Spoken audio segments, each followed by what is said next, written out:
Hello बच्चों, स्वागत है आपको मेरे यूट्यूब चैनल साइंस विद निशा पर।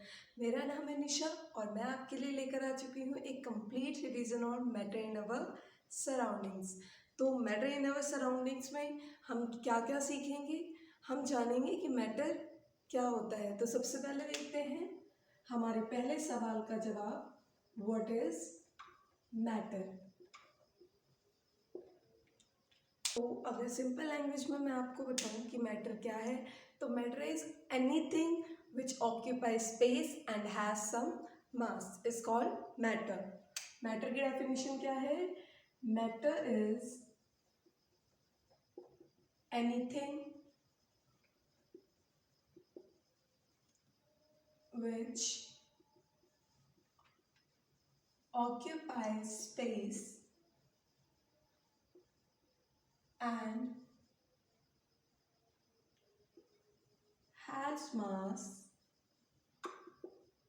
is called matter. For example, pen, marker, board, copy, book and etcetera etcetera. ये सभी क्या है? मैटर। सिंपल सी बात है, कुछ भी, anything which occupy space and has mass is called matter. क्या एयर मैटर है? हवा क्या मैटर है? तो obviously air is matter. How, कैसे है? क्योंकि एयर के जो पार्टिकल्स होते हैं वो कुछ ना कुछ स्पेस ऑक्यूपाई करते हैं। कैसे? फॉर एग्जाम्पल, अगर आप बलून में फिल करते हो हवा तो वो फूलता है, तो उसके अंदर क्या है? एयर है। एयर की बलून की जो शेप है वो चेंज हो रही है because of air. That means air is matter because वो क्या कर रहा है? स्पेस को ऑक्यूपाई कर रहा है और उसका कुछ ना कुछ मास है, इसीलिए वो मैटर है। तो क्या मैटर नहीं है? क्या कुछ ऐसा भी है जो मैटर नहीं है? तो बिल्कुल है। क्या हो सकता है? वो है हमारी इमोशंस, फीलिंग्स। क्या लव, हेट ये मैटर है? क्या ये कुछ स्पेस ऑक्यूपाई करते हैं? क्या इनका कोई मास है? तो नहीं। दैट मीन्स कि ये मैटर नहीं है। फीलिंग्स हमारे मैटर नहीं होती, नहीं करती। यही प्रैक्टिकल लाइफ है, यही रियल लाइफ है। जो कुछ भी मैटर करता है या मैटर है वो ऑक्यूपाई करता है कुछ ना कुछ स्पेस और उसका होता है कुछ ना कुछ मास। तो सिंपली क्या पढ़ लिया हमने? Matter is anything which occupy space and has mass is called matter. Second question क्या आता है? What is matter made up of. अगर मैटर स्पेस ऑक्यूपाई कर रहा है, मैटर के पास कुछ ना कुछ मास है, तो मैटर बना किससे है? देखो, पढ़ाई तभी हो पाती है जब हमारे दिमाग में आता है क्यों और कैसे। क्यों हो रहा है और कैसे हो रहा है, तभी हम साइंस को समझ पाते हैं और उसे पढ़ पाते हैं। तो what is made up, matter made up of, matter किससे बना हुआ है? तो simply matter is made up of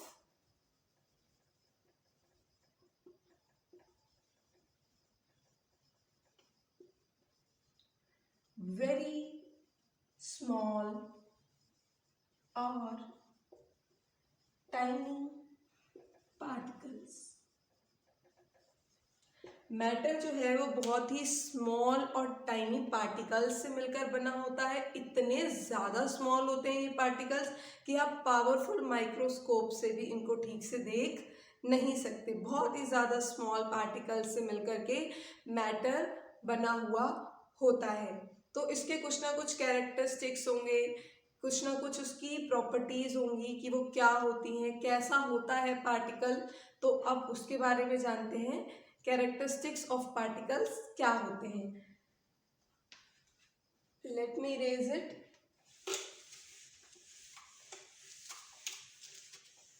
simply समझते जाना है, पॉइंट टू पॉइंट स्टडी करनी है, पॉइंट टू पॉइंट्स नोट्स बनाने हैं। अब आप 6, 7, 8 जैसी क्लासेस में नहीं हो, जहाँ पे टीचर ही आपको पढ़ा देगा, वही आपको क्वेश्चन लिखवा देगा, वही उसके आंसर लिखवा देगा और बस आप उसे लर्न करोगे और एग्जाम में लिख कर आ जाओगे। नो, अब आपको अपना माइंडसेट चेंज करने की ज़रूरत है, अपने पढ़ाई का तरीका चेंज करने की ज़रूरत है, क्योंकि जो हमारी 9th और 10th की स्टडी स्टार्ट हो जाती है उसमें आपका हो जाता है कॉन्सेप्ट बेस्ड स्टडी। कॉन्सेप्ट समझना होता है, क्वेश्चन कुछ भी आ सकता है उससे। जैसे आपको समझा दिया मैटर क्या है, उसके किससे बना हुआ है, या उन पार्टिकल्स की प्रॉपर्टीज क्या क्या हैं, कैरेक्टरिस्टिक्स क्या क्या हैं। अब उससे रिलेटेड रैंडम कोई भी क्वेश्चंस आ जाते हैं। अगर आपका कॉन्सेप्ट क्लियर है तो आप उस क्वेश्चन का आंसर कर पाएंगे, अगर आपका कॉन्सेप्ट क्लियर नहीं है तो आप आंसर नहीं कर पाएंगे। इसीलिए आप रटने वाली चीज़ें छोड़ दो, साथ के साथ नोट्स बनाओ, रिवाइज करो। अब बार बार आप पूरा चैप्टर लेकर तो बैठोगे नहीं, है ना, कि 300 पेज है तो ठीक है सारे सारे चैप्टर एक एक लाइन मुझे पढ़नी है, बार बार मुझे रिवाइज करनी है। सिंपल शॉर्ट नोट्स बनाओ, पॉइंट टू पॉइंट टॉपिक्स लिखो और रिवाइज करते रहो। इससे क्या होगा, आपको पूरा चैप्टर लर्न भी रहेगा, कॉन्सेप्ट क्लियर्स भी रहेंगे और डाउट भी आएंगे तो हम उन्हें भी क्लियर कर लेंगे। नेक्स्ट हम देखेंगे कि characteristics of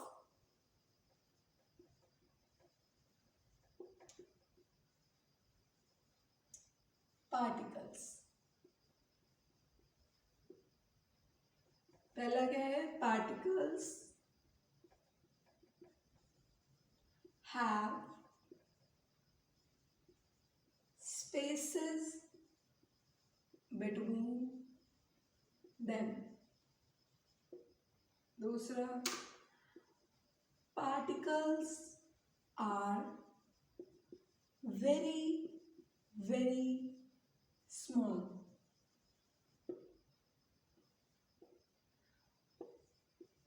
Particles are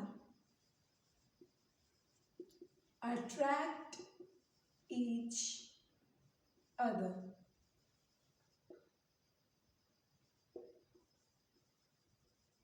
Particles are constantly moving. ये हमारी पार्टिकल्स की कुछ प्रॉपर्टीज हैं, इसको विद एग्जांपल समझने की कोशिश करते हैं। सबसे पहले particles have spaces between them, कि पार्टिकल्स के बीच में कुछ ना कुछ स्पेसेस होते हैं। कैसे पता चलेगा? फॉर एग्जांपल देखते हैं कि मान लीजिए कि मेरे पास एक ग्लास है या एक बीकर है जिसमें वाटर फिल्ड है। अब इस वाटर के अंदर मैं कुछ ना कुछ शुगर डिजोल्व कर देती हूँ। मान लीजिए ये मेरा पीस ऑफ शुगर है और मैंने इसे वाटर में डिजोल्व कर दिया।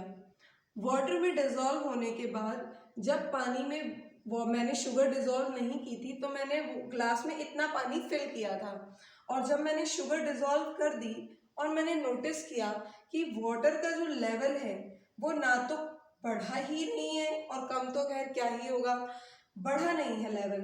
मतलब कि वाटर जितना था ग्लास के अंदर उसमें मैंने शुगर भी ऐड कर दी, उसे डिजोल्व भी कर दिया, लेकिन फिर भी वाटर लेवल इंक्रीज नहीं हुआ।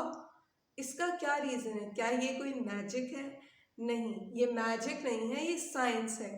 क्या है कि इससे क्या प्रूफ हो रहा है कि वाटर लेवल जो है वो इंक्रीज नहीं हुआ, लेकिन ये शुगर के जो पार्टिकल्स हैं वो वाटर में डिजोल्व हो गए, बिकॉज पार्टिकल्स के बीच में कुछ ना कुछ स्पेस है। पार्टिकल्स के बीच में कुछ ना कुछ स्पेस है, जिस वजह से शुगर के जो पार्टिकल्स हैं या सॉल्ट के जो पार्टिकल्स हैं वो लिक्विड में वाटर के पार्टिकल्स में डिजोल्व होने के बाद भी वाटर लेवल को इंक्रीज नहीं करते हैं।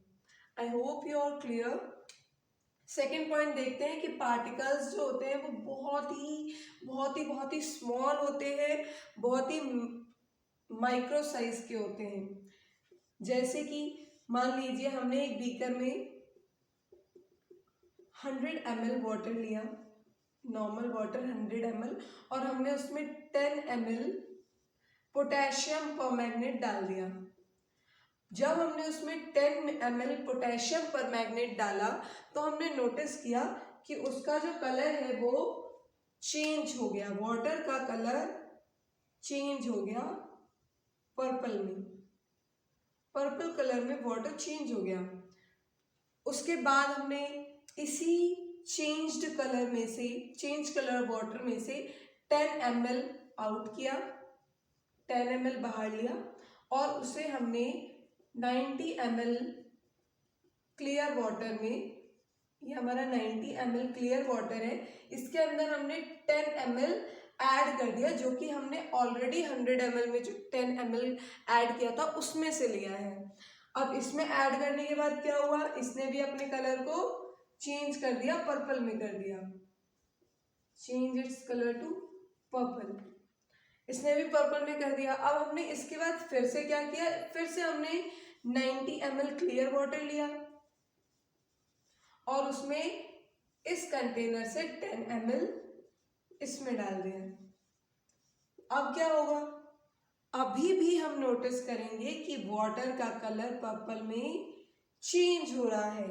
दैट मीन्स कि पार्टिकल इतने स्मॉल है, इतने स्मॉल है कि बहुत ही आसानी से बार बार बार बार डिफ्यूज होते जा रहे हैं, चेंज होते जा रहे हैं। मतलब कलर भले ही हल्का हल्का हल्का होता जाएगा, लेकिन लास्ट भी आप इसको 6, 7, 8 टाइम्स भी कर दोगे तो आप नोटिस करोगे कि हाँ अभी भी कुछ ना कुछ पर्पल कलर आ रहा है, अभी भी कलर पूरी तरीके से गया नहीं है। दैट मीन्स पार्टिकल्स जो है वो बहुत ही ज्यादा स्मॉल हैं। नेक्स्ट हम देखते हैं कि particles are attract each other. जो पार्टिकल्स होते हैं वो एक दूसरे को अट्रैक्ट करते हैं। कैसे अट्रैक्ट करते हैं?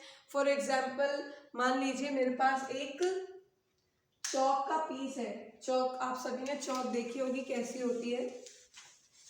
मान लीजिए कि मेरे पास एक चौक है और मेरे पास एक बर्फ का टुकड़ा है और एक मेरे पास मान लीजिए कोई आयरन नेल है।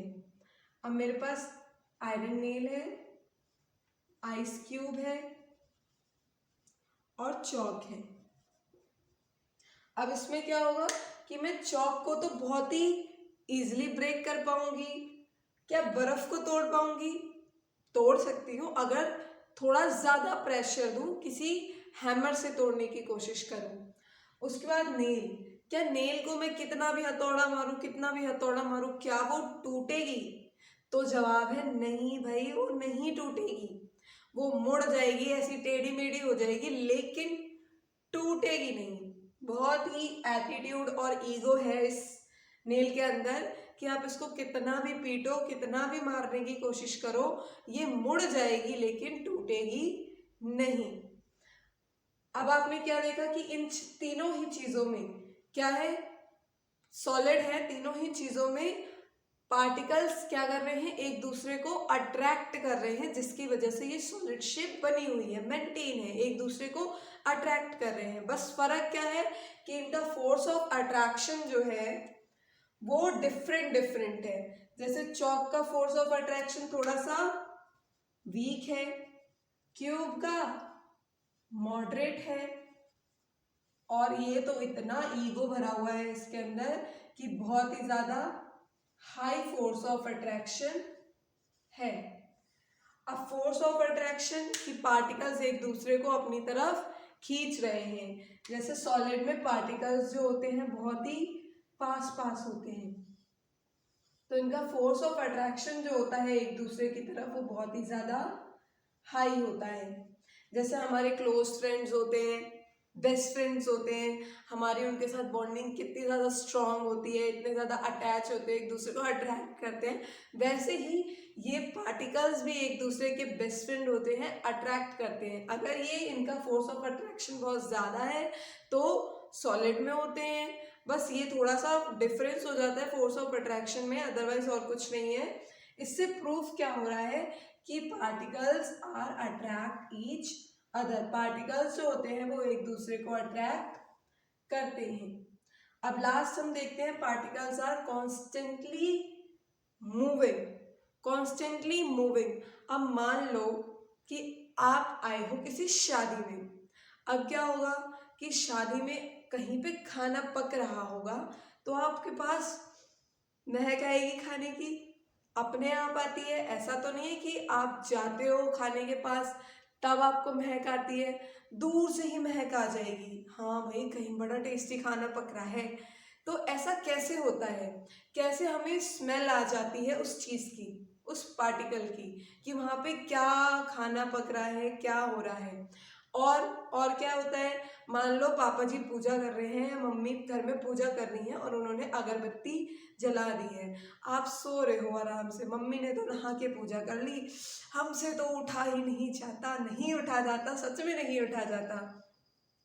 तो फिर भी हमारे पास क्या है, बिस्तर पे पड़े पड़े ही उसकी इसेंस आएगी, अगरबत्ती की या धूप बत्ती की हमारे पास खुशबू आ जाती है। ऐसा कैसे होता है कि उसकी खुशबू हमारे बिस्तर तक आ रही है। और वहीं अगर फ्रिज में कोई खाना रखा हो, मान लो कल का बचा हुआ खाना फ्रिज में रख दिया है, उस खाने की स्मेल हमें नहीं आती है, उस खाने की खुशबू हमें नहीं आती है जब तक हम उसे बिल्कुल सूंघने की कोशिश ना करें, बिल्कुल उस खाने के पास चले जाके उसको सूंघने की कोशिश करें तो थोड़ी बहुत आ जाएगी, अदरवाइज स्मेल नहीं आएगी। वहीं अगर खाना ताज़ा ताज़ा पक रहा हो, फ्रेश फ्रेश गरम गरम पक रहा हो, तो हमारे पास स्मेल जल्दी आ जाती है, खुशबू जल्दी आ जाती है।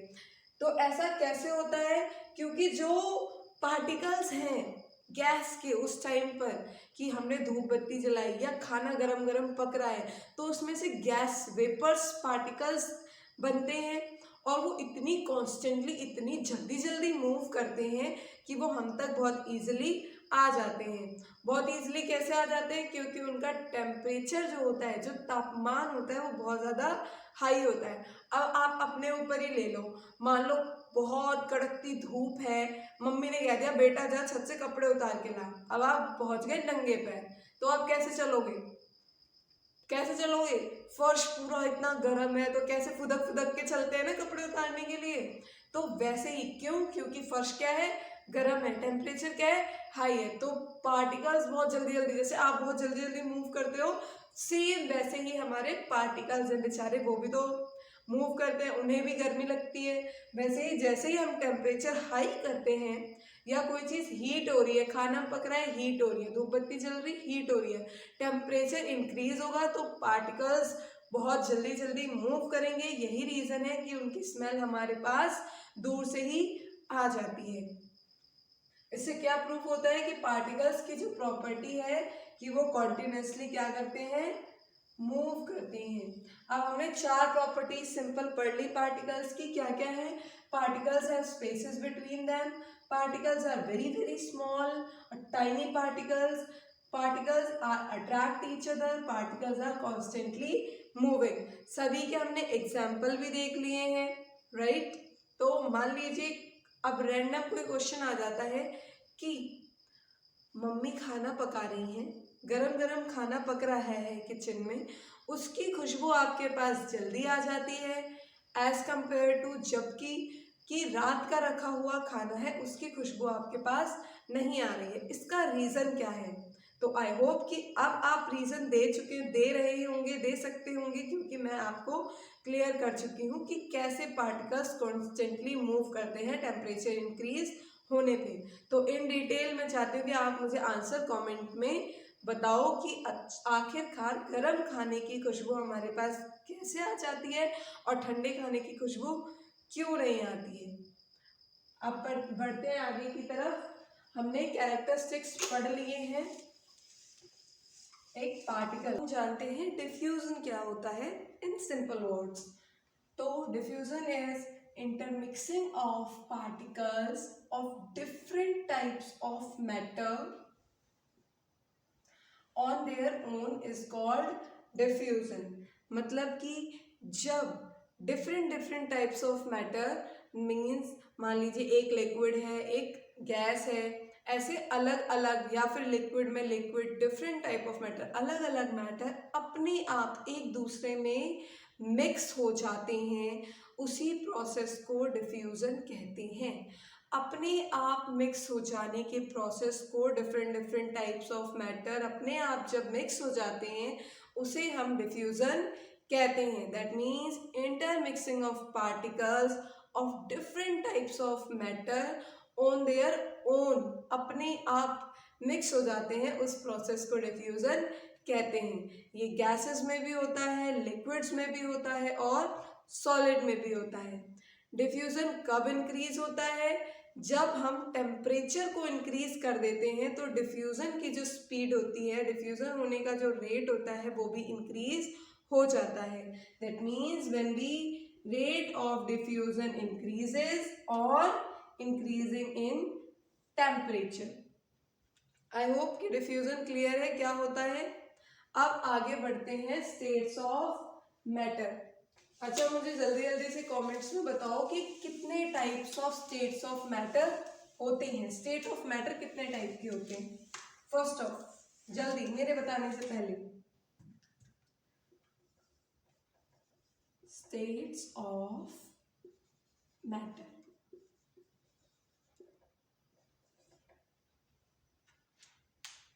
बताया कमेंट्स में? चलिए देखते हैं, मैं तो बताऊंगी ही आपको। स्टेट्स ऑफ मैटर क्या है? Solid, liquid, gas, plasma, Bose, Einstein,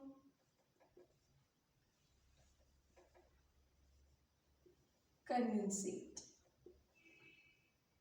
We have 5 states of matter. Matter की कितनी स्टेट होती है? मैटर की 5 स्टेट्स होती हैं। Solid, liquid, gas, plasma and bone Einstein, condensate, जिसको हम शॉर्ट में BEC भी कहते हैं। अब देखिए, इस चैप्टर में ज्यादा कुछ नहीं, सिर्फ 3, एक सॉलिड, लिक्विड और गैस, इनके बारे में डिटेल में पढ़ेंगे। प्लाज्मा और बोन्स आइंस्टीन के बारे में डिटेल में नहीं पढ़ेंगे, चैप्टर में नहीं है, तो इसके बारे में आपको सिंपल पॉइंट्स बता देती हूँ, उसको आगे चलकर पढ़ेंगे। तो सिंपल प्लाज्मा क्या होता है? ये हमारा प्लाज्मा जो होता है वो मिक्सचर होता है of free electrons and ions. Free electrons और आयंस का जो मिक्सचर होता है वो हमारा प्लाज्मा होता है, जो कि स्टार्स में पाया जाता है। कहोगे स्टार कहाँ है? अरे सन भी तो हमारा स्टार है, तो उसके अंदर आपने देखा कितनी ज्यादा हीट प्रोड्यूस होती है। क्यों? क्योंकि वहां पे केमिकल रिएक्शन की वजह से फ्री इलेक्ट्रॉन्स बहुत ज्यादा क्वांटिटी में होते हैं। तो ऐसे ही फ्री इलेक्ट्रॉन्स और आयंस के मिक्सचर को हम प्लाज्मा कहते हैं। प्लाज्मा की वजह से ही जो हमारा सन होता है वो इतना हीट करता है। नेक्स्ट है हमारा बोस आइंस्टीन कंडेंसेट। अब हमारा बोस आइंस्टीन कंडेंसेट क्या होता है? तो simply it is when the density is very low at low temperature.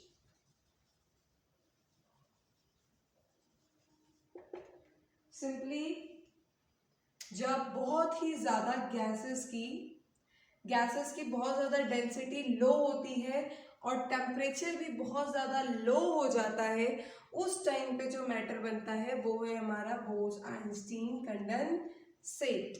इसमें ज़्यादा डिटेल में नहीं जाएंगे, ज़्यादा नहीं सोचेंगे इसके बारे में, आगे देखेंगे। अभी फिलहाल हमें किस पर फोकस करना है? सॉलिड, लिक्विड और गैस पे। कहाँ गया मिस्टर?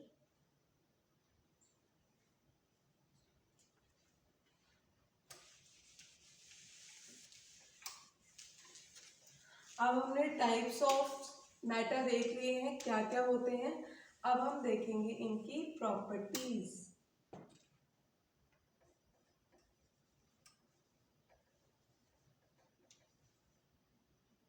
Properties of matter. सबसे पहले देखते हैं सॉलिड की क्या क्या हो सकती है। शेप, वॉल्यूम,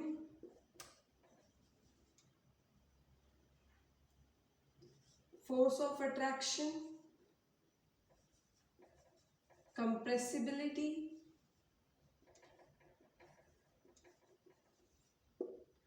स्पेसेस,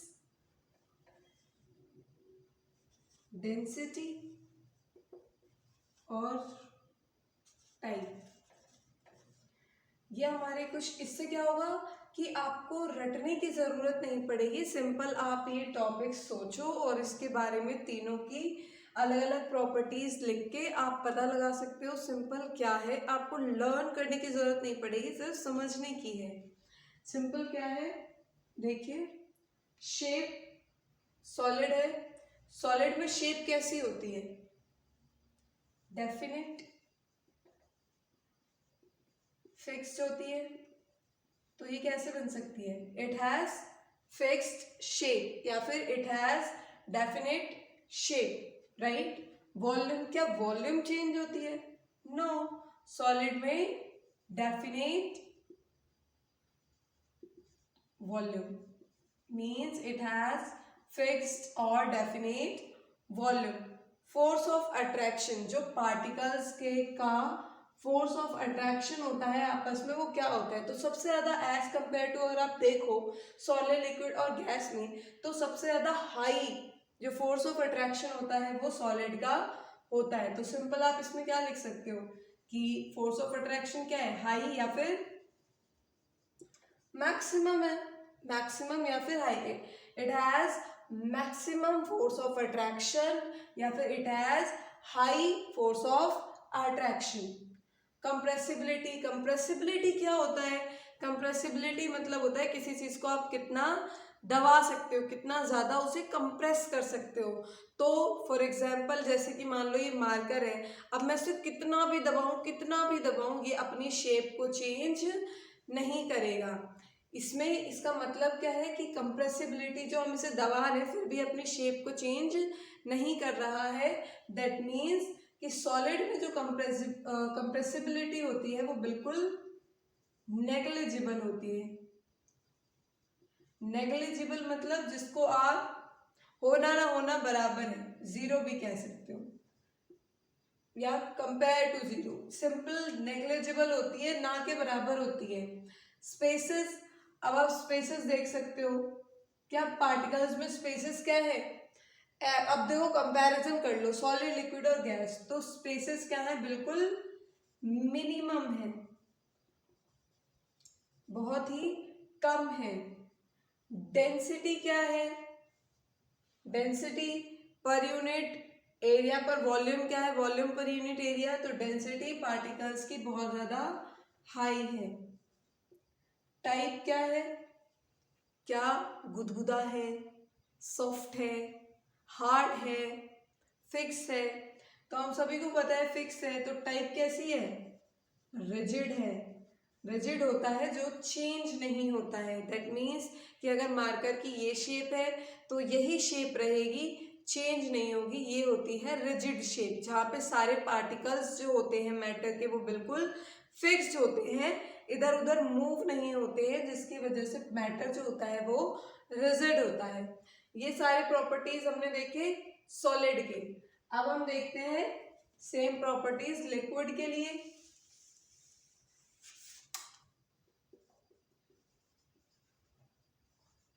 तो क्या होगा, शेप क्या फिक्स होती है, आपने कहा ग्लास में पानी को डालो तो ग्लास जैसा रहेगा, और कटोरी में डाल दो तो कटोरी जैसी शेप ले लेगा, जिस शेप की कटोरी में डालोगे उस शेप में ले लेगा। दैट मीन्स कि जो लिक्विड की शेप होती है वो फिक्स नहीं होती है, not definite, not fixed, understand. Volume, volume क्या फिक्स होती है, ऑफ कोर्स। अब आपने एक ग्लास वाटर लिया है तो कटोरी में डालने के बाद वो एक ग्लास वाटर कम थोड़ी हो जाएगा, उतना ही रहेगा, कटोरी से ग्लास में डालोगे तो उतना ही रहेगा।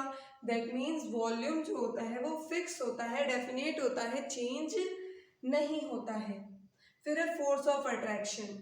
अब as compare to solid, liquid के पार्टिकल्स क्या होते हैं, थोड़े थोड़े दूर दूर होते हैं थोड़े, तो इसमें फोर्स ऑफ अट्रैक्शन मैक्सिमम तो नहीं होगा, क्योंकि मैक्सिमम किसमें है, सॉलिड में। तो लिक्विड में क्या होगा, मॉडरेट होगा, ना बहुत ज्यादा ना बहुत कम, मॉडरेट।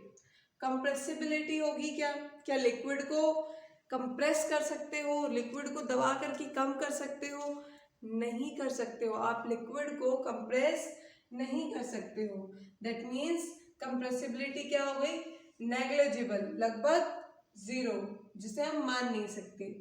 उसके बाद है स्पेसेस। इसमें देखो स्पेसेस ना बहुत ज्यादा पास पास है ना बहुत ज्यादा दूर दूर है, तो स्पेसेस भी क्या है, मिनिमम नहीं, क्या है, मॉडरेट है, ना ज्यादा दूर ना ज्यादा पास। डेंसिटी क्या है, ना बहुत ही दूर है ना बहुत ही पास है, दैट मीन्स ना तो डेंसिटी बहुत लो है ना डेंसिटी बहुत हाई है, डेंसिटी भी क्या है, मॉडरेट है। टाइप क्या है, रिजिड, क्या रिजिड है, नहीं, रिजिड के पार्टिकल्स जो होते हैं वो बिल्कुल फिक्स होते हैं, मूव नहीं करते हैं, लेकिन लिक्विड के जो पार्टिकल्स होते हैं वो मूव कर जाते हैं। दैट मीन्स कि वो क्या है, किस टाइप का है, फ्लूइड टाइप का है। किस टाइप का, फ्लूइड। सिंपल फ्लूइड क्या होते हैं, ऐसे पार्टिकल्स जो फ्लो कर सकते हैं, जिनकी टेंडेंसी होती है कि वो फ्लो कर सकते हैं। ये हमारे गैसेस भी होते हैं और लिक्विड भी होते हैं, उन्हें हम फ्लूइड्स कहते हैं। सिंपल प्रॉपर्टी होती है कि फ्लो कर सकते हैं, लिक्विड भी होते हैं और गैस भी होते हैं। आई होप कि प्रॉपर्टीज लिक्विड की ऑल क्लियर है। नेक्स्ट अब आगे मूव करते हैं और प्रॉपर्टीज देखते हैं हमारे गैस की। अब गैस में पार्टिकल्स कैसे होते हैं, एक यहाँ है, दूसरा यहाँ है, तीसरा यहाँ है, चौथा यहाँ है, इतने दूर दूर पार्टिकल्स होते हैं।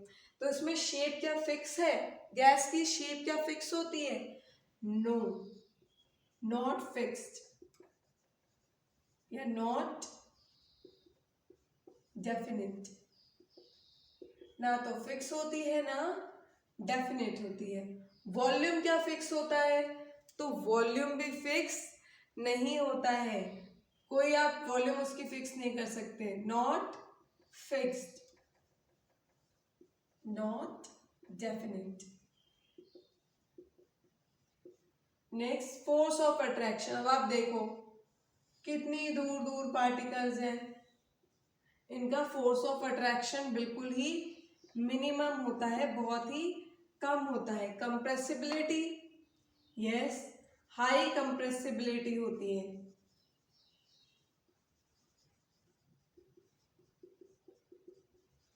जैसे आपने देखा है एलपीजी गैस, सीएनजी गैस, इनको आप बहुत ज्यादा प्रेशर देकर, लो टेम्परेचर देकर लिक्विड में चेंज कर सकते हो थ्रू कंप्रेसिबिलिटी। कंप्रेस करके आप इसको चेंज कर सकते हो, बहुत ज्यादा हाई कंप्रेसिबिलिटी होती है गैसेस के अंदर।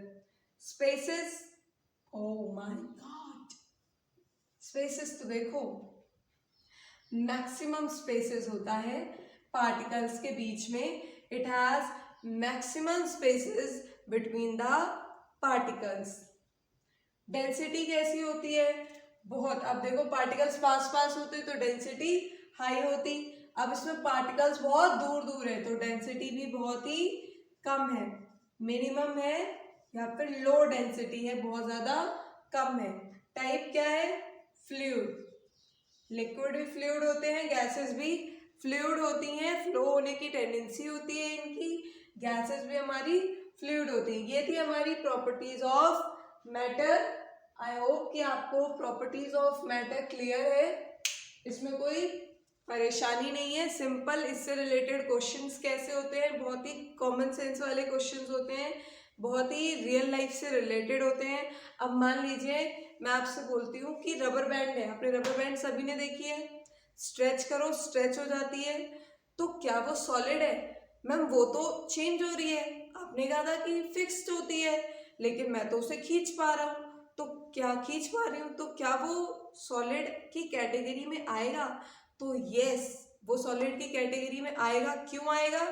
बिकॉज आप उसे खींच तो रहे हो, लेकिन जब आप उसको छोड़ोगे तो वो वापस से अपनी शेप में वापस आ जाएगा। इट रिमेन्स इट्स शेप, वो वापस से अपनी शेप को रीगेन कर लेगा, जैसा था वैसा ही हो जाएगा, इसीलिए वो सॉलिड होता है। अब मान लीजिए मैंने कहा था कि आप पानी को अगर ग्लास से कटोरी में डालोगे तो शेप चेंज कर लेता है, विच इज करेक्ट। अब मान लो कि मैंने एक ग्लास में नमक भरा और उस नमक को मैंने कटोरी में डाल दिया, तो नमक ने क्या किया?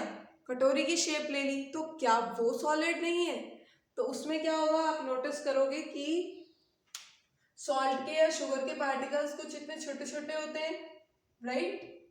तो जब आप ग्लास से उनको कटोरी में डालोगे तो आप क्या नोटिस करोगे, क्या देखोगे कि वो जो पर्टिकुलर पार्टिकल, जो दाना है एक शुगर का या सॉल्ट का, वो अपनी शेप चेंज नहीं कर रहा है, सिर्फ ग्लास से कटोरी में जाने की वजह से शेप आपको लग रहा है कि चेंज हो गई है, बट जो दाना है शुगर का या सॉल्ट का, वो अपनी शेप को चेंज नहीं कर रहा है, सिंपली वो भी हमारा क्या है? सॉलिड है। एक और केस आता है जो एक्सेप्शंस में है कि मान लीजिए स्पंज है, आप सभी ने स्पंज देखा है कि कैसा होता है। अब स्पंज फिक्स शेप आपको दिख रहा है, अब उसको हम अगर दबा दें बिल्कुल तो वो दब जाता है, कंप्रेस हो जाता है, लेकिन कंप्रेसिबिलिटी क्या होती है सॉलिड में? तो मैम आपने बोला था नेग्लिजिबल होती है, तो क्या वो सॉलिड नहीं है? तो नो, वो सॉलिड है। कैसे? कि जो स्पंज होता है ना, उसके बीच में आप देखोगे छोटे छोटे एयर पार्टिकल्स हो, मतलब स्पेसेस होते हैं, बीच बीच में ऐसे स्पेसेस होते हैं जिसमें हवा फिल हो जाती है, हवा जाके बैठ जाती है अंदर, हवा भर जाती है, तो जब हम उसे दबाते हैं तो वो हवा बाहर निकल जाती है, लेकिन जब आप उसे छोड़ते हो तो वापस से हवा आ जाती है और वापस से वैसा ही शेप ले लेता है, मतलब वो अपने शेप को रीगेन कर लेता है, इसलिए वो क्या होता है? सॉलिड होता है। सेम हमारा लिक्विड भी हमने पढ़ लिया, गैस भी पढ़ लिया, अब states of matter, properties of matter हमने पढ़ लिया है, तो आगे बढ़ते हैं चैप्टर में।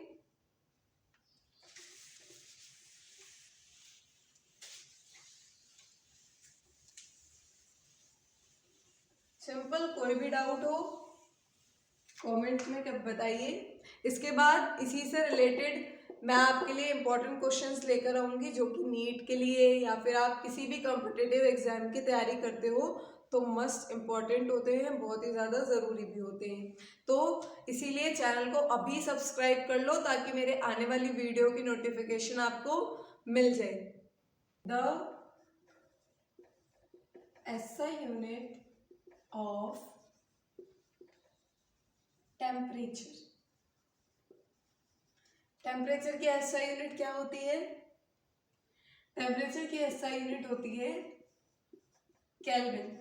लेकिन क्या आपने कभी सुना है कि आज टेम्परेचर है 25 केल्विन, आज टेम्परेचर है 30 केल्विन, आज टेम्परेचर जा चुका है 0 केल्विन? नहीं, आपने किस में सुना है? डिग्री सेल्सियस में। आपने सुना है डिग्री सेल्सियस में टेम्परेचर को। तो कैसे हम केल्विन से टेम्परेचर को कन्वर्ट कर सकते हैं डिग्री सेल्सियस में? तो 0 डिग्री सेल्सियस में होता है 273 केल्विन। तो सिंपली हम इसे कैसे चेंज कर सकते हैं कि अगर टेम्परेचर इन केल्विन कैसे निकाल सकते हैं कि हमारे पास टेम्परेचर इन डिग्री सेल्सियस हो और उसमें हम प्लस कर दें 273 केल्विन, तो हमारे पास टेम्परेचर केल्विन में आ जाएगा। फॉर एग्जाम्पल मान लीजिए मेरे पास है क्वेश्चन कि 25 डिग्री सेल्सियस है, उसे केल्विन में कितना टेम्परेचर होगा? तो simply temperature in degree Celsius 25 plus उसमें हमने ऐड कर दिया 273, तो हमारा आंसर क्या आ गया? 298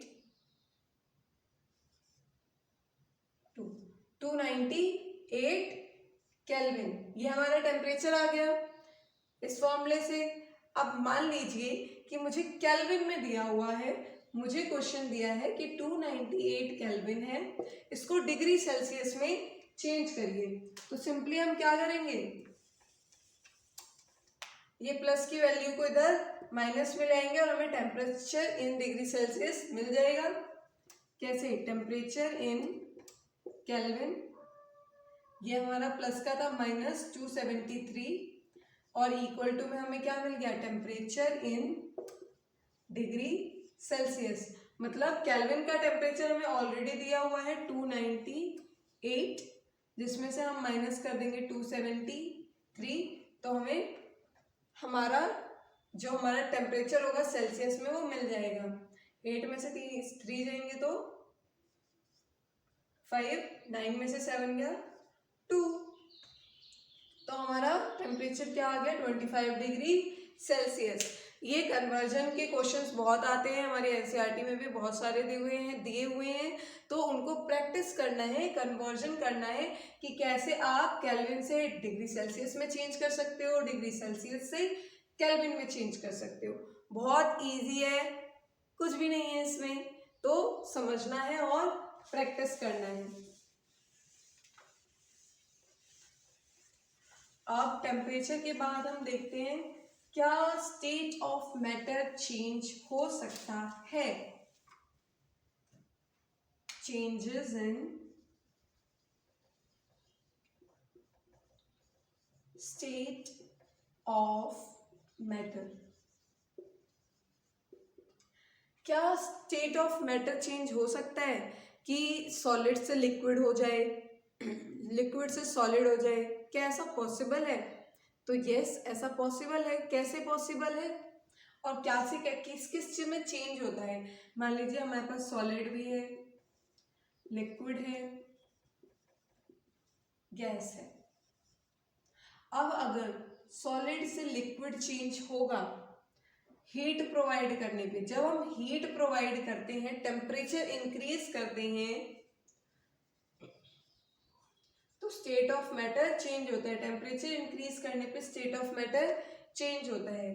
तो जब सॉलिड से लिक्विड में चेंज होता है उसे हम कहते हैं फ्यूजन, और जब लिक्विड से गैस में चेंज होता है उस प्रोसेस को हम कहते हैं वेपराइजेशन। अब गैस से जब सॉलिड में चेंज होता है उसे हम कहते हैं डिपोजिशन। वैसे ही उल्टा भी होता है, अगर सॉलिड से गैस में चेंज होता है उसे हम कहते हैं सब्लिमेशन। गैस से लिक्विड में चेंज होता है तो लिक्विफिकेशन,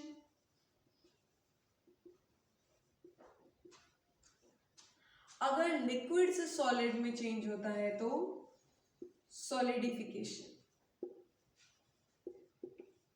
इसको लिक्विफिकेशन के साथ साथ जो मेन टर्म इसकी यूज होती है वो होती है condensation. Condensation word main term use होती है। ये हमारा कन्वर्जन है कि मैटर किस किस तरीके से चेंज होता है, उसको क्या कहते हैं कि सिंपल सॉलिड से लिक्विड गया तो फ्यूजन, लिक्विड से गैस गया तो वेपराइजेशन, गैस से सॉलिड गया तो डिपोजिशन। अगर उल्टा होता है, गैस से लिक्विड हुआ तो कंडेंसेशन, लिक्विड से सॉलिड हुआ तो सॉलिडिफिकेशन, सॉलिड से गैस हुआ तो सब्लिमेशन। सिंपल इतना हम याद करेंगे। अब मान लीजिए कि मेरे पास एक कंटेनर है जिसमें मैंने आइस ले ली है,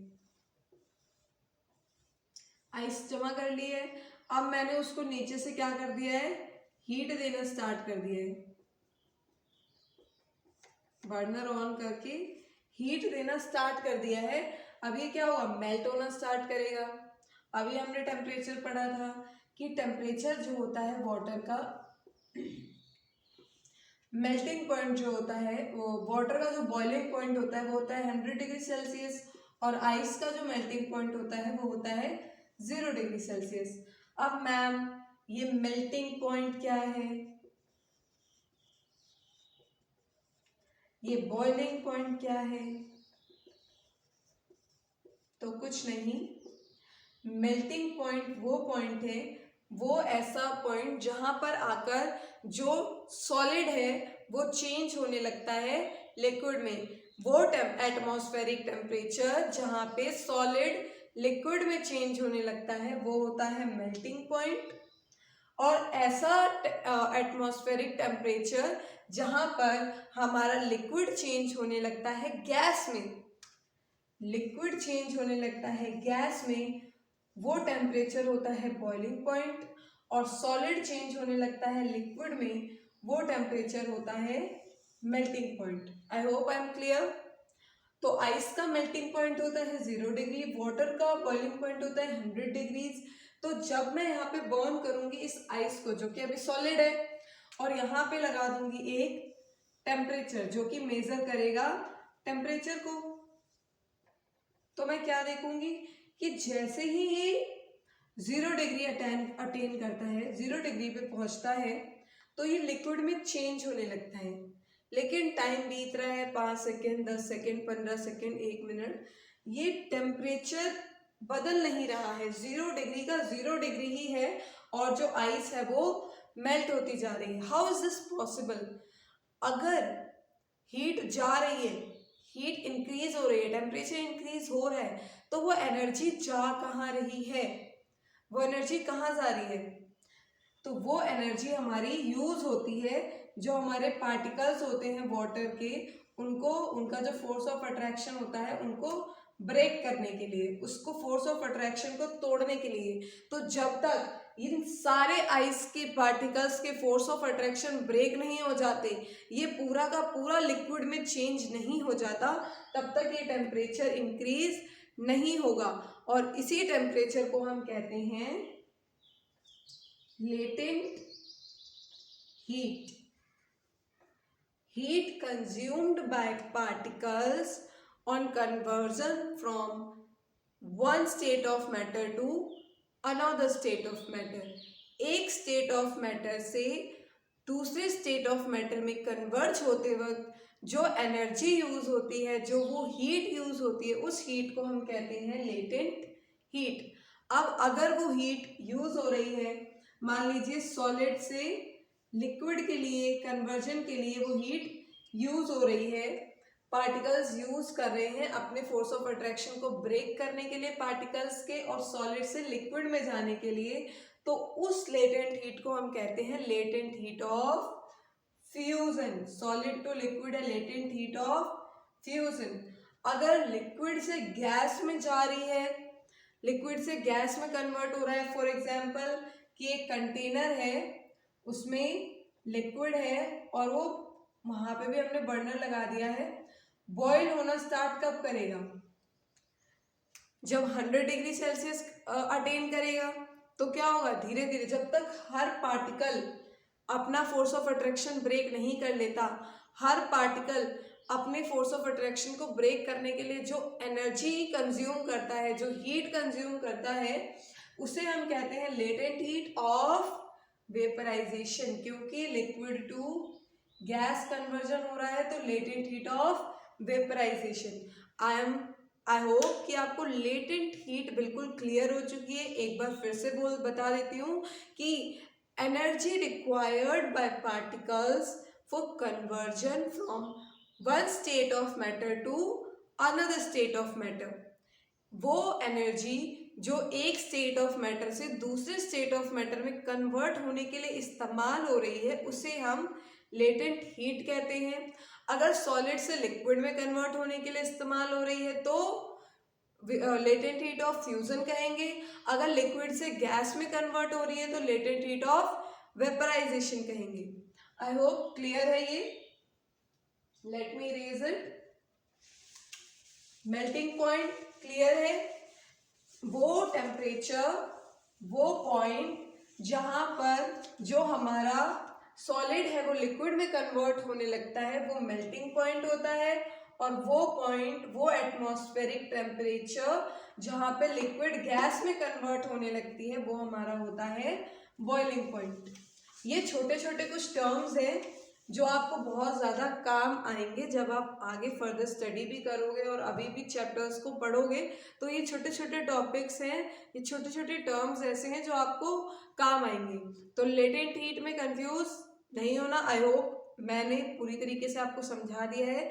अभी भी कोई प्रॉब्लम है, कुछ समझ में नहीं आता है, नो वरीज, कमेंट्स में मेरे को बताओ, मैं आपके लिए बिल्कुल क्लियर करूँगी कि क्या होता है। किसी भी चीज़ को आप जितनी बार सोच पूछोगे उतनी बार क्लैरिफिकेशन आपको मिलेगा कि क्या होता है। नेक्स्ट अब देखते हैं कि व्हाट इज इवापोरेशन। इवापोरेशन क्या होता है? तो this process in which liquid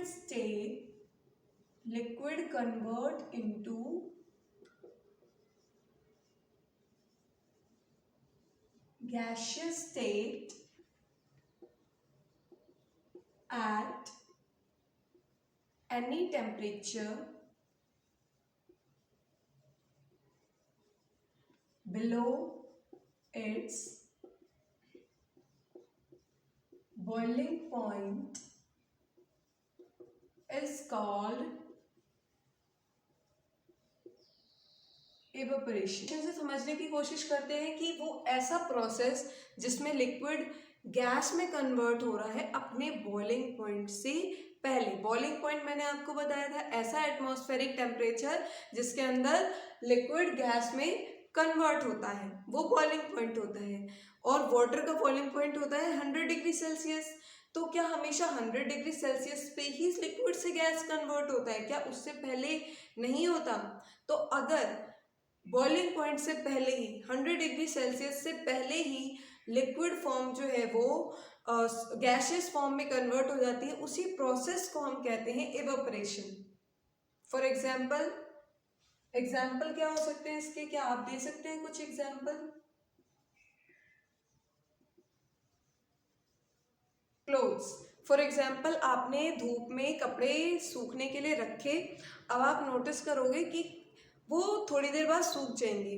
तो क्या वहाँ पे 100 डिग्री सेल्सियस हुआ होगा तब वो लिक्विड वेपर में कन्वर्ट हुआ होगा? नहीं ना। मतलब कि बॉइलिंग पॉइंट से बिलो पे ही जब वाटर या लिक्विड गैस में कन्वर्ट होता है, उस प्रोसेस को हम कहते हैं इवेपोरेशन। अब इवेपोरेशन का कारण क्या है? क्यों होता है इवेपोरेशन? मैंने कहा था ना, क्यों और कैसे, यही ढूंढना है तो पढ़ पाओगे। तो रीजन फॉर इवेपोरेशन, इवेपोरेशन क्यों होता है? Because reason for evaporation is kinetic energy of particles on surface। कि जो हमारे इवेपोरेशन में जो पार्टिकल्स हैं उनकी जो काइनेटिक एनर्जी है वो बहुत ही ज़्यादा डिफरेंट भी होती है, अलग अलग होती है, सेम नहीं होती है। Kinetic energy of particles on surface is different, अलग अलग होती है। फॉर एग्जाम्पल मान लीजिए कि ये एक कंटेनर है जिसके अंदर बहुत सारे पार्टिकल्स हैं लिक्विड के। तो हो सकता है इस पार्टिकल की जो एनर्जी हो वो 28 हो, इस पार्टिकल की जो एनर्जी हो वो 27 हो, इसकी जो पार्टिकल की एनर्जी हो वो 11 हो, इसकी जो हो वो 15 हो। और लिक्विड से वेपर में कन्वर्ट होने के लिए 30 एनर्जी चाहिए उनको, 30 यूनिट्स एनर्जी चाहिए। तो अभी तो 28 है, मतलब 2 यूनिट एनर्जी और मिलेगी एनवायरनमेंट से, एटमॉस्फेयर से, और ये वेपर में चेंज हो जाएगा। उसके बाद थोड़ी देर बाद ये इसको मिलती जाएगी, तो ये भी 30 में, जैसे ये 30 अटेन करेगा 30 यूनिट, ये भी वेपर में चेंज हो जाएगा। तो इससे क्या होगा, अलग अलग, कि इस सरफेस पे ज़्यादा डिफरेंट एनर्जी है, इस सरफेस पे डिफरेंट काइनेटिक एनर्जी है। तो जैसे जैसे इनकी यूनिट्स इन्हें मिलती जाएंगी वैसे वैसे ये इवेपोरेट होते चले जाएंगे। अब कंफ्यूज नहीं होना है कि मैम काइनेटिक एनर्जी क्या है। तो काइनेटिक एनर्जी होती है पोजेस्ड एनर्जी बाय पार्टिकल्स और by object of matter in which they are in motion. मतलब कि अगर मोशन में है पार्टिकल, गति में है, मूवमेंट कर रहा है, तो उस टाइम पे उस पे जो एनर्जी, उसके अंदर जो एनर्जी है, वो उस एनर्जी को हम कहते हैं काइनेटिक एनर्जी। मतलब कि अगर मैं चल रही हूँ या मूव कर रही हूँ या हिल रही हूँ, तो मेरे अंदर जो एनर्जी है उसे मैं काइनेटिक एनर्जी बोलूंगी। मान लीजिए वाटर है, वाटर को मैंने गिराया, अब वाटर क्या है, फ्लो हो रहा है, मूव कर रहा है, चल रहा है, तो वो उसके अंदर कौन सी एनर्जी हो जाएगी, काइनेटिक एनर्जी हो जाएगी। तो I hope kinetic energy clear है। वैसे ही सरफेसेस पे अलग अलग काइनेटिक एनर्जी होती है पार्टिकल्स की, तो जैसे जैसे वो अलग अलग काइनेटिक एनर्जी की वजह से लिक्विड से गैस में चेंज होते हैं, तो उसकी वजह से डिफरेंट टाइम पे चेंज होते हैं, जिससे इवेपोरेशन होता है। यही रीजन है कि इवेपोरेशन होता है। अब इवेपोरेशन को अफेक्ट क्या क्या करता है, कैसे इवेपोरेशन हो सकता है ज्यादा। तो पहला तो सरफेस एरिया। अगर आप सरफेस एरिया मतलब जगह कि मान लीजिए सबसे ऊपर जो लेयर है ये सरफेस है, तो कितना बड़ा सरफेस एरिया है। तो अगर सरफेस एरिया बड़ा होगा तो मतलब हर जगह पार्टिकल्स, डिफरेंट पार्टिकल्स हैं, सबके डिफरेंट काइनेटिक एनर्जी है। तो अगर सरफेस एरिया बड़ा है तो इवेपोरेशन भी इंक्रीज होगा। Surface area increases, evaporation increases because of different kinetic energy of particles on the surface of matter. Okay, next है टेम्परेचर। अगर टेम्परेचर इंक्रीज होगा तो क्या लगता है, इंक्रीज होगा इवेपोरेशन। यस, अगर टेम्परेचर इंक्रीज होगा, मान लीजिए मैंने टेम्परेचर इंक्रीज कर दिया तो काइनेटिक एनर्जी बढ़ेगी। टेम्परेचर इंक्रीज होने की वजह से काइनेटिक एनर्जी बढ़ेगी, पार्टिकल्स में मोशन इंक्रीज होगा, जिससे इवेपोरेशन बहुत ही ज़्यादा बढ़ जाएगा। तो टेम्परेचर से भी जो हमारा इवेपोरेशन है वो इंक्रीज होता है। आई होप इतना आपको क्लियर है। इसके बाद देखते हैं और क्या क्या पॉइंट्स हैं जिससे इवेपोरेशन इंक्रीज होता है।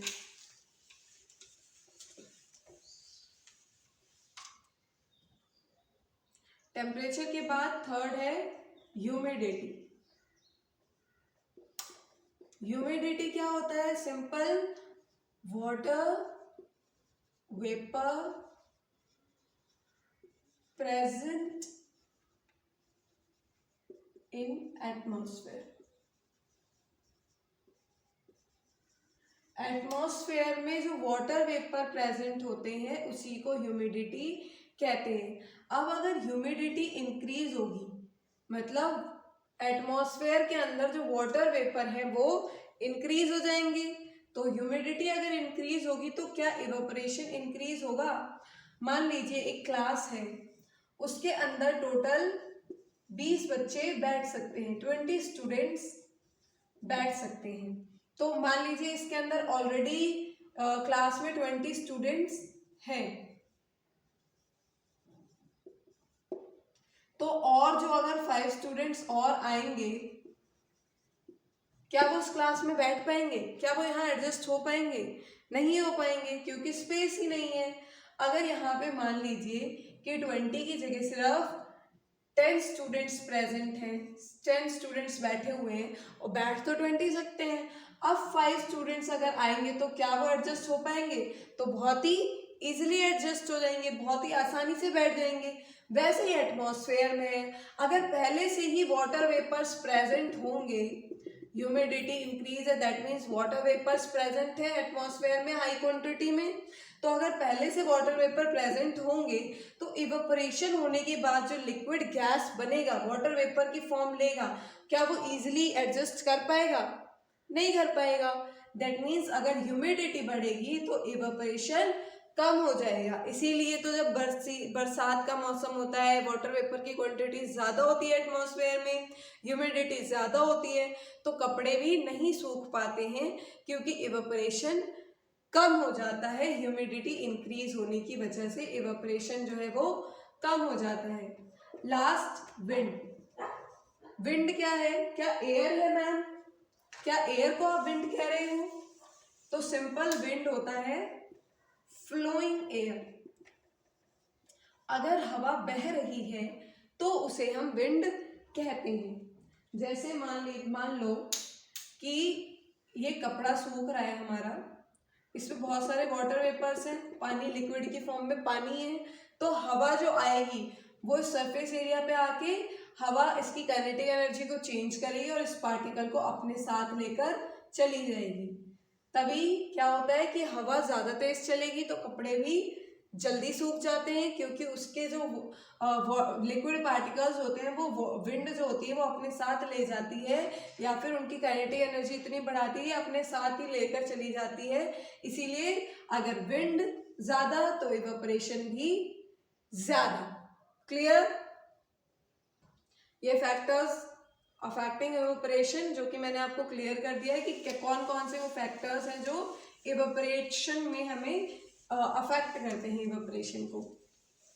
लास्ट, अब हम खत्म चैप्टर करने के पे आ ही गए हैं। लास्ट हम देखते हैं difference between evaporation and boiling. Boiling और इवेपोरेशन में फर्क क्या है? तो इवेपोरेशन क्या है? It take place at all temperatures, right? ये किसी भी टेम्परेचर पे होता है, उसे इवेपोरेशन कहते हैं। सेकेंड, इट कॉजेज कूलिंग, ये कूलिंग को कॉज करता है। थर्ड पॉइंट है it is a surface phenomena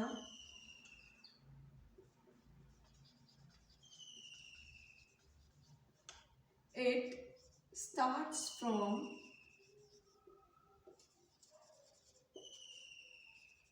surface.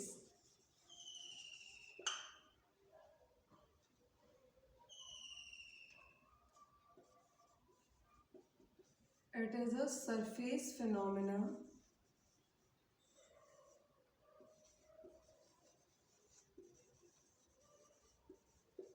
it starts from surface. इसी के opposite it take place at boiling point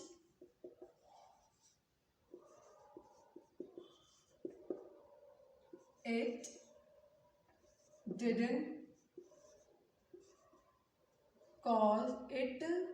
did not cause cooling.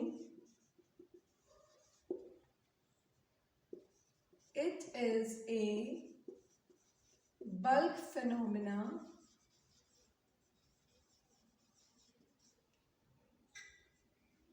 it starts from bulk.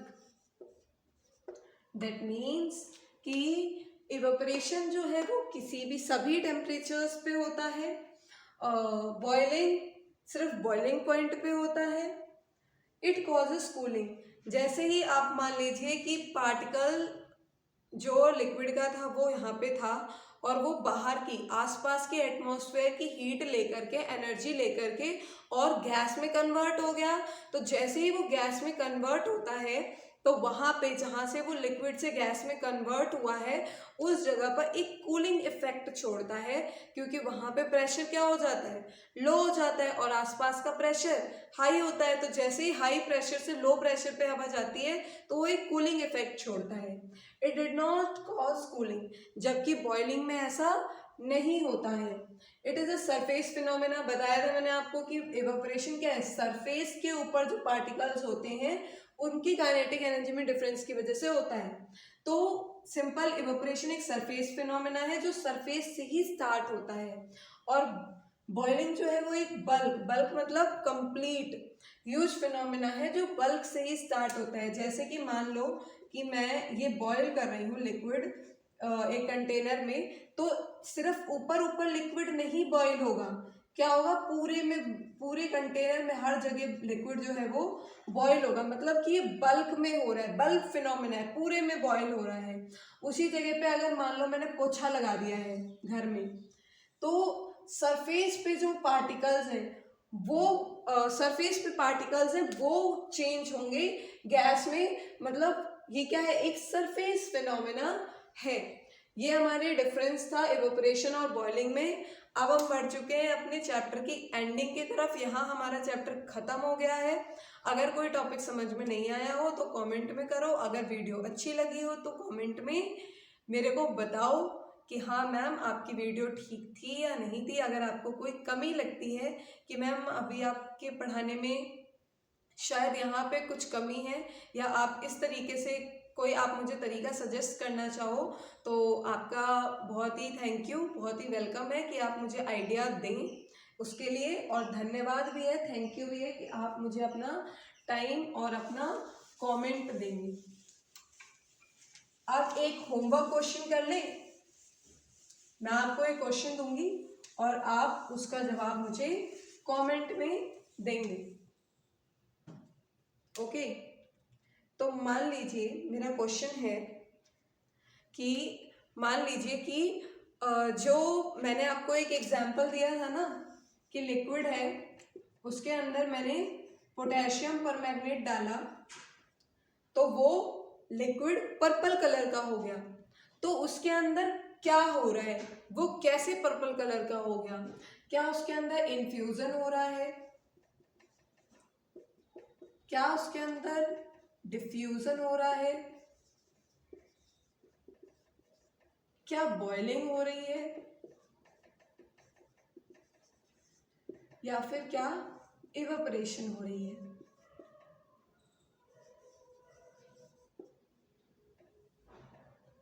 Sorry, evaporation नहीं, vaporisation हो रही है। ये आपका क्वेश्चन है कि क्या अगर मैं लिक्विड में, वाटर में पोटेशियम परमैंगनेट डाल रही हूँ, वो अपना कलर चेंज कर रहा है, तो क्या है, वो क्या प्रॉपर्टी है? क्या वो डिफ्यूजन है, वेपराइजेशन है, इन्फ्यूजन है, या फिर बॉइलिंग है? तो जल्दी से मुझे अपना आंसर कमेंट में बताओ। थैंक यू मेरी वीडियो यहाँ तक देखने के लिए। हर कोई नहीं देख पाता है क्योंकि पढ़ाई सबके बस की नहीं होती है। आपके अंदर एक जुनून है कि आपने मेरी वीडियो लास्ट तक देखी, आप लास्ट तक मेरे साथ चैप्टर में बने रहे, आपने पढ़ाई की। तो अगर आपके अंदर कुछ कर गुजरने का जुनून है तो आप आगे ज़रूर बढ़ोगे। वरना बहुत बच्चे ऐसे होते हैं, वीडियो शुरू तो करते हैं पढ़ने के लिए, लेकिन 5 मिनट 10 मिनट बाद बस हमसे ना हो पाएगा करके टाटा बाय बाय हो जाते हैं। लेकिन अगर आप लास्ट तक वीडियो को देख रहे हैं और पढ़ रहे हैं, दैट मीन्स कि आप में वो इच्छा है, वो आप में शक्ति है कि आप लाइफ में कुछ कर सकते हैं। तो इस क्वेश्चन का आंसर जल्दी से मुझे कमेंट्स में बताओ और फिर मैं आपको नेक्स्ट वीडियो में इस सवाल का जवाब दूंगी। Thank you for watching my video. Bye bye. Like, share and subscribe.